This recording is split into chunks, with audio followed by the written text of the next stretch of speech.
Welcome to Kung Fu Havoc number 2. So, I've done all of my videos that I plan on doing for the night. Tribute to Stan Lee, mentioning all the Marvel writers in a song called This Is Why I Learned to Read. I hope you guys enjoy it. If you're not watching it right now, then you probably should.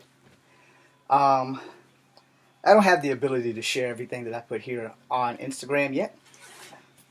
But once I figure that out, that won't be a problem. But yeah, I'm a few days late. In fact, I'm more than a few days late, as I probably should have did this last Thursday. But, following the death of actors and writers and things isn't something that I'm used to doing. I remember when Stan Lee died, I just didn't remember the date. It was November the 12th, 2018. I know the date now because a special came across my YouTube channel. And, I wrote the song, This Is Why I Learned to Read, in honoring Stan Lee mostly. But with the death of Chadwick Boseman and other actors, that we don't all know and remember, but we do know them. We just don't know who they are. We know their faces, rather. We know their faces more than we know their names. And, I think that in my journey of trying to get my acting career off the ground, it is very important that we take note of these things, and that we remember them, and that we honor them. But to be honest, growing up, Stan Lee is one of the main people who made me want to learn how to read, who made me chase my dream of being a superhero. Sadly, being a cop was the closest thing to being a superhero until like Power Rangers and other shows came out that I thought of. I never really thought about acting until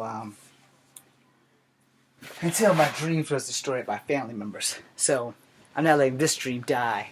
Come hella high water, this is gonna happen, or I'm gonna die trying. But since this is my final video,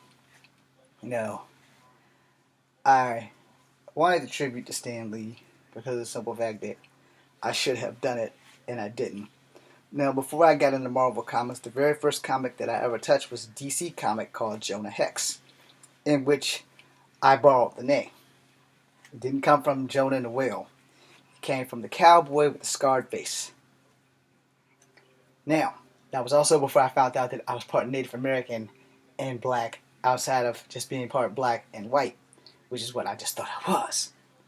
But Stan Lee took me over the threshold. Had I not got into Spider-Man, I would have never met my favorite comics, the X-Men. So, I owe Stan Lee everything. And yes, I named some old school comics that many of you don't know, but IDW did not always own G.I. Joe. IDW didn't always own Transformers.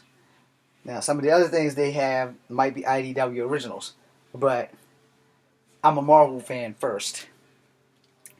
And then DC and Image are a tie, and Dark Horse is also a tie. And IDW I'm just like really trying to get into, but for the most part, they took over Transformers and G.I. Joe. I think they retconned everything and started over. But I'm not going to swear that because I never read an IDW G.I. Joe. But either or, I owe a lot of my stuff to Stan Lee. Now, Stan Lee also, Hasbro did Visionaries, so Stan Lee and Marvel did Visionaries too.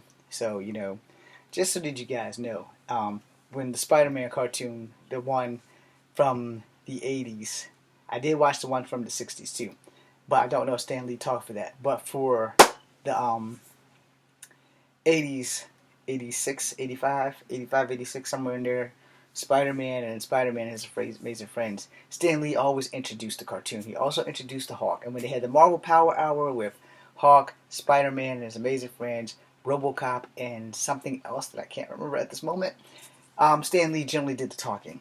Hello, true believers, would you believe? And I remember the true believers, and every time he said that. And then it was later, like mid-80s, he started saying Excelsior. But, fun fact, he's always said "nuff said," Nuffsaid, since he had been writing comics. I thank you, Stan Lee. I thank you guys here for watching. Golf Avenue number 2. I'm a little choked up. Be seeing you.